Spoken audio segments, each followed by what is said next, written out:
Hey guys, welcome back. I am Luke with Gingerbread Man Running Company. I apologize, it's been a while since our last shoe review, but now we're right in the heat of summer as it's starting to warm up as we approach Memorial Day. And we are here kind of jumping in with a couple quick ones, some of our fall shoes that we never really got a chance to kind of revisit over the winter. But that's exciting because it gives you a chance to kind of see not only just where the shoes have been, but also we can kind of talk about where the shoes are going to go with the next season. So as always, hit like, subscribe. We thank you guys for viewing. And if you like what we're doing, just check us out, some of our other videos as well. Today, we'll be talking about the Levitate 4.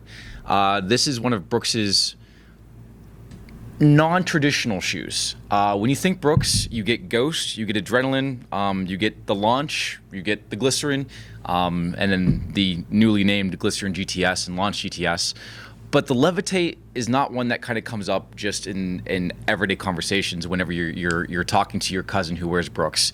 It's a good shoe. It is their first shoe that introduced the polyurethane foams that gave it a little bit more energy return. The version 1 came out, like 2018, 2017, and here we are looking at the 4. It's done a lot of changes over the last couple years.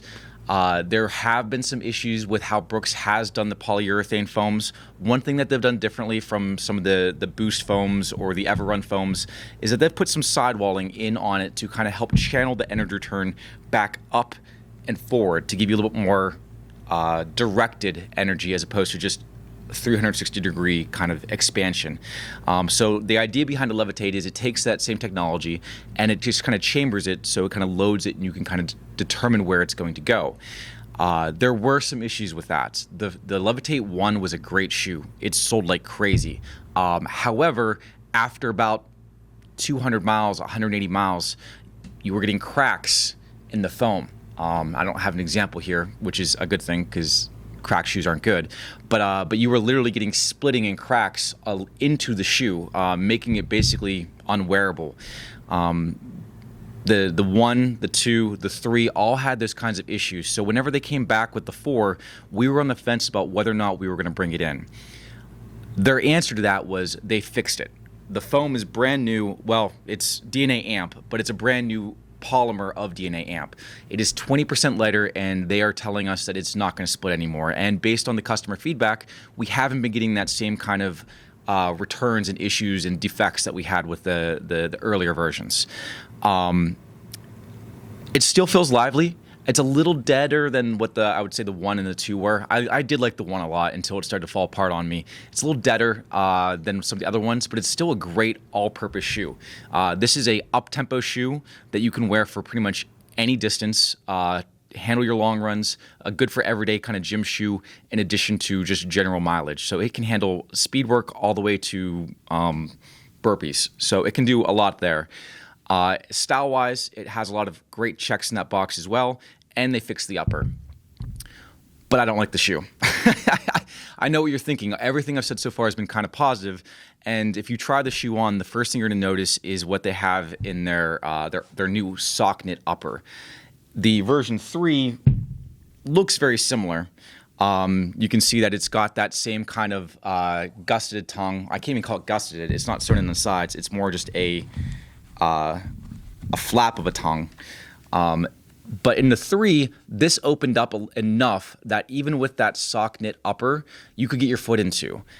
In the 4, they did a whole new last. So the whole mold is different than the 3 and the 2 and the 1.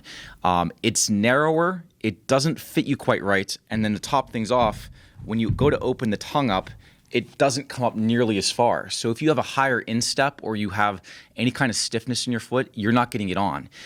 In addition to that, by narrowing it and changing the mold, we've had customers go up a half size almost consistently with people that have worn the 3 or the 2 going to the 4. And we even had one customer go up a full size from a 7 to an 8. And that was a frustrating process for her. And truth be told, that's not what you want when you're looking for a shoe. And even if you get the width right, proportionally your arch isn't going to hit you where you're looking for. So that was a little bit of a difficult part there. It's not a bad shoe. It's just the upper ruins it. The new foam everything's going good there. They changed the tread on the bottom to get a little bit more traction. This darker piece here adds a little bit more snappiness to kind of get you off your toes a little bit more.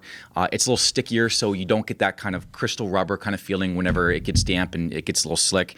So it does do a good job in everything from here down, but everything from that midsole up is just kind of meh.